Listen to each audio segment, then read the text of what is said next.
Hello friends, जय हिंद। स्वागत आपका आपके अपने चैनल होम ट्यूशन पे। दोस्तों, जैसा कि आप जानते हैं 30 और 31 अक्टूबर को सीआईएसएफ में हेड कांस्टेबल मिनिस्टर, ड्राइवर और ट्रेडमैन के पदों पर एग्जाम होने वाला है। तो आज की इस वीडियो में हम बात करने वाले हैं सीआईएसएफ एचसीएम 2022-23 में आपका जो सेफ स्कोर है वो कितना रह सकता है, मतलब कितने नंबर का आपको टारगेट लेके एक माइंडसेट के साथ आपको एग्जाम में जाना है, ताकि आप सक्सेसफुल इस एग्जाम को क्वालिफाई कर पाएं और फाइनल सिलेक्शन की भी आपकी पॉसिबिलिटी यहां पे बनी रहे। दोस्तों, तो वीडियो को ध्यान से और पूरा देखिए। दोस्तों, अगर आप इस चैनल पे नए हैं, चैनल को सब्सक्राइब कर लीजिए, बेल आइकन को प्रेस कर लीजिए और किसी प्रकार की latest news, update, result, notification को पाने के लिए टेलीग्राम चैनल को ज्वाइन करें, जिसका लिंक डिस्क्रिप्शन में दिया हुआ है। तो दोस्तों, एक छोटी सी इंफॉर्मेशन, एसएससी जीडी की अगर आप तैयारी कर रहे हैं जिसमें 75,000 से ज्यादा पदों पर वैकेंसी आने वाली है, तो उसके लिए हमारा दोस्तों योद्धा बैच स्टार्ट हो रहा है, जिसकी फीस केवल 499 रुपए है। और दोस्तों, ये बैच आपको 1 साल की वैलिडिटी के साथ मिलेगा।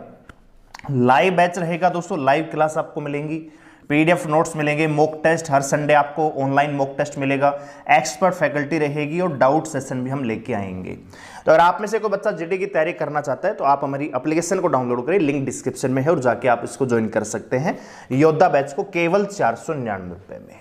आइए बात करते हैं सीआईएसएफ के बारे में। तो एक छोटा सा ब्रीफ आप एचसीएम 2019 के बारे में थोड़ा सा यहां पे देखिए। एचसीएम 2019 में दोस्तों टोटल जो वैकेंसियां थी आप जानते हैं 429 पद थे दोस्तों। यहां पे जो पीएसटी क्वालिफाई बच्चे थे दोस्तों वो लगभग 3,19,000 के आसपास थे, 3,03,000। ठीक है, 3,03,000 बच्चों ने यहां पे पीएसटी क्वालिफाई किया था। और आप सभी जानते हैं जो एग्जाम में जो अपीयर हुए थे लगभग दोस्तों 40% के आसपास, यानी लगभग 1,30,000 के आसपास बच्चे यहाँ पे एग्जाम में बैठे। और यहाँ पे दोस्तों जो एग्जाम क्वालिफाई किया है, जो बच्चे पास हुए हैं वो भैया 6422 है, 6,222, मतलब 6,422 है। और यहाँ पे वैकेंसियां कितनी है दोस्तों? 429 है।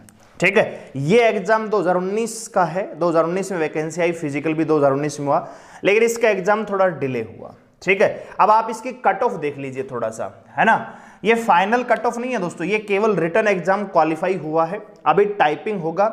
और यहां पे 6400 बच्चे हैं जो टाइपिंग में अपीयर हो रहे हैं। इनमें से बच्चे मान के चले कि 40% तो पास हो ही जाएंगे। अगर 35% भी पास होते हैं तब भी ये लगभग 1800 के आसपास चला जाएगा।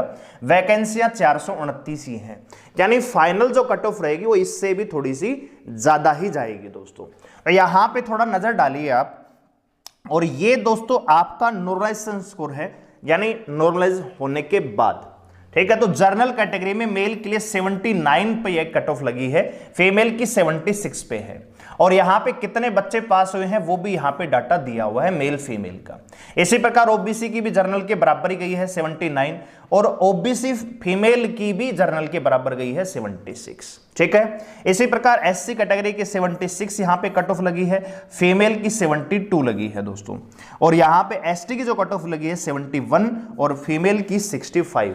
और ये आपका दोस्तों ये एलडीसी है। एलडीसी मतलब जो डिपार्टमेंट एग्जाम होता है, कुछ वैकेंसियां डिपार्टमेंटल होती हैं तो उनके लिए कट ऑफ लगी हुई है। ठीक है, अब बात करते हैं एचसीएम 2022-23 के बारे में। ठीक है, एचसीएम 2023 में लिख देता हूं। आप जानते हैं इसमें वैकेंसियां कितनी है दोस्तों?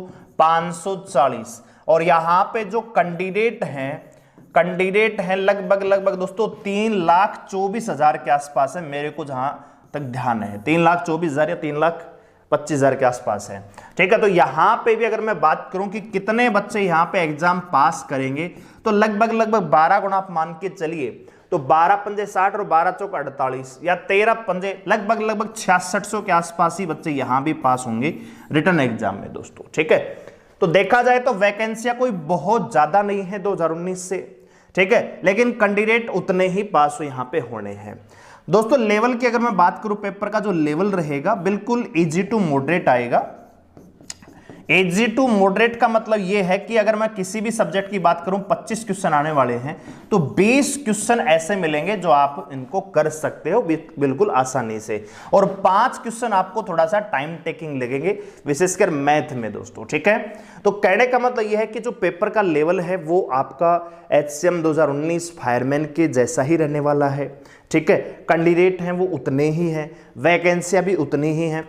और दोस्तों आपको तैयारी का टाइम भी काफ़ी मिला है, क्योंकि HCM 2022 का फिजिकल भी जनवरी में हो गया था, दिसंबर जनवरी में फिजिकल चला था, तो लगभग 8 से 9 महीने का टाइम मिला है बच्चों को। बहुत सारे बच्चों ने बहुत अच्छी तैयारी भी यहाँ पे की है।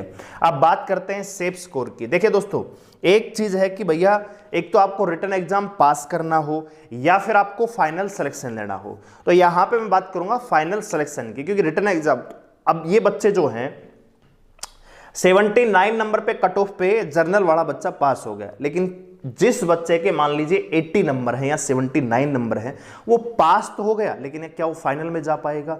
नहीं दोस्तों, ऐसा नहीं है, क्योंकि बहुत सारे बच्चे टाइपिंग पास भी करेंगे तो फाइनल कट ऑफ थोड़ी सी और इंक्रीज होगी। और ये नॉर्मलाइजेशन स्कोर है, तो बहुत सारा नंबर यहाँ पे बच्चों का बढ़ा है, किसी के 5 नंबर, 7 नंबर, 9 नंबर तक भी बढ़े हैं, तो उसमें भी आपको बदलाव देखने को मिलेगा दोस्तों।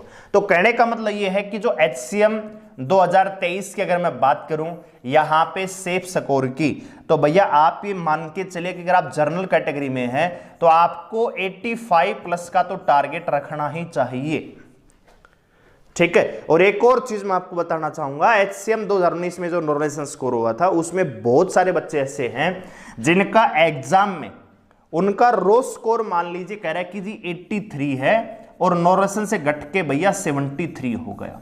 बहुत सारे बच्चे ऐसे हैं जिनका स्कोर 79 है, नॉर्मलाइजेशन से भैया स्कोर 84 हो गया, ठीक है। और यहां पे आप जानते हैं कि आपका जो HCM का जो एग्जाम है ये आपका 4 शिफ्ट में होने वाला है, ठीक है। 30 तारीख की तीनों शिफ्ट हैं और 31 तारीख की एक शिफ्ट, तो 4 शिफ्ट में आपका ये एग्जाम होगा। तो यहां भी दोस्तों नॉर्मलाइजेशन होगा, ठीक है। तो उसको ध्यान में रख के आपको बढ़िया स्कोर करना पड़ेगा पेपर में, क्योंकि अगर बहुत ज्यादा आपका नेगेटिव होगा ना तो नंबर आपके घटेंगे, और अगर एक्यूरेसी थोड़ी ठीक रहेगी, मान लीजिए आपने पेपर में भैया 70 ही क्वेश्चन अटेम्प्ट किए, ठीक है, और 70 में से 65 सही आ रहे हैं, तो आपका नंबर बढ़ेगा। अगर आपने अटेम्प्ट कर दिए 100 और गलत हो रहे हैं भैया 30, तो वो भी प्रभाव यहां पे पड़ा है दोस्तों, ठीक है। तो क्योंकि नेगेटिव मार्किंग तो यहां पे है नहीं, तो नॉर्मलाइजेशन का एक ही पैटर्न है कि भैया आपकी एक्यूरेसी कितनी है, सही कितने, गलत कितने, सब्जेक्ट वाइज कितने सही किए हैं, तो बहुत सारे फैक्टर यहां पे काम करते हैं दोस्तों। तो जर्नल कैटेगरी में लगभग 85 प्लस का टारगेट रखना ही चाहिए मेल को। अगर फीमेल की मैं बात करूं तो लगभग आप मान के चलिए कि 78 के आसपास, ठीक है। क्योंकि अगर आप कट ऑफ पे नजर डालेंगे ना तो यहां पे देखिए ज्यादा फर्क नहीं है, केवल 3 नंबर का फर्क है दोस्तों जर्नल OBC फीमेल में, ठीक है। तो बहुत ज्यादा अंतर नहीं रहता है मेल फीमेल में, ठीक है। इसी प्रकार मैं OBC की अगर बात करूं तो भैया आपको 82 से 84 का टारगेट रखना ही चाहिए। इसी प्रकार SC कैटेगरी बात करूं तो लगभग 78 से 80, और ST कैटेगरी की अगर मैं बात करूं तो लगभग 75 से 76 का टारगेट आपको रखना चाहिए कि इतना तो मेरे को करके ही आना है, तभी आप अचीव कर पाएंगे इस जॉब को दोस्तों, ठीक है। हो सकता है कि टाइपिंग में तो आपको 79-80 भी बुला लेंगे, लेकिन फाइनल सिलेक्शन नहीं होने वाला। फाइनल सिलेक्शन के लिए ज्यादा से ज्यादा स्कोर करना पड़ेगा, ठीक है। तो उम्मीद करता हूं कि आपने तैयारी बहुत अच्छे से कर ली होगी, ठीक है, और बहुत बढ़िया एग्जाम आप दे के आएंगे। एडमिट कार्ड आपके आ चुके हैं, आप सभी जानते हैं। 30 तारीख को आपका पेपर हो जाएगा, एक शिफ्ट आपकी 31 की है। तो बढ़िया तरीके से तैयारी अभी लगे रहिए, मॉक टेस्ट लगाइए, प्रैक्टिस सेट लगाइए, कॉन्फिडेंस को डेवलप करने की कोशिश कीजिए। कुछ छोटे छोटे पॉइंट हो जो आपको नहीं आते हो उनको समझने की कोशिश कीजिए। बहुत ज़्यादा पढ़ने की आवश्यकता नहीं है कि 4 दिन में आप सब कुछ पढ़ लेंगे, ऐसा नहीं हो सकता है। तो एक पेशेंस के साथ, पॉजिटिव माइंड के साथ आपको एग्जाम में अपीयर होना है, ठीक है। और ये आपके माइंडसेट में रहना चाहिए, क्योंकि नेगेटिव मार्किंग तो नहीं है, लेकिन नेगेटिव मार्किंग नहीं है तो बहुत सारे बच्चे तुक्का भी जबरदस्ती लगाने की कोशिश करते हैं। आप अटेम्प्ट कीजिए, लेकिन तुक्का लगाने का भी तरीका है। अगर 4 ऑप्शन है किसी सवाल में, अगर आप 2 ऑप्शन एलिमिनेट कर पा रहे हैं कि सर ये भी इसका आंसर नहीं हो सकता, ये भी नहीं हो सकता, तो ज़्यादा बेटर तरीका होता है। ऐसा नहीं कि आंख बंद करके कहीं भी टिक कर दिया, वो भी एक गलत तरीका है, ठीक है। तो पेपर को आंख खोल के बढ़िया तरीके से अटेम्प्ट करना है अच्छे से, ठीक है। बहुत सारे बच्चे ऑनलाइन पेपर दे रहे होंगे पहली बार या दूसरी बार, तो थोड़ा सा प्रैक्टिस करके जाएं ताकि वहां पे आपको कोई अजीब सी फीलिंग ना आए दोस्तों, क्योंकि ऑनलाइन और ऑफलाइन में थोड़ा फर्क होता है, तो उसका भी अभ्यास आपको करना चाहिए, ठीक है। तो ये टारगेट स्कोर आपको दिमाग में रखना है। फीमेल की अगर मैं बात करूं तो यहां पे आप 76 से 78 के बराबर ही रखिए, क्योंकि ज्यादा यहां पे फर्क नहीं होता है जनरल ओबीसी में। अगर मैं बात करूं एससी कैटेगरी की, लेवल लगभग 73 से 75, और यहां पे लगभग 70 के आसपास आपको टारगेट रखना चाहिए दोस्तों, ठीक है। तो उम्मीद करता हूं इंफॉर्मेशन अगर आपको अच्छी लगी है, वीडियो को लाइक करें, शेयर करें और चैनल को सब्सक्राइब कर लीजिए हमारे साथ जुड़े रहने के लिए। और कमेंट सेक्शन में बताइए कि आपकी तैयारी अभी किस प्रकार की है, कितना स्कोर अभी आप मॉक टेस्ट में कर रहे हैं। धन्यवाद, जय हिंद।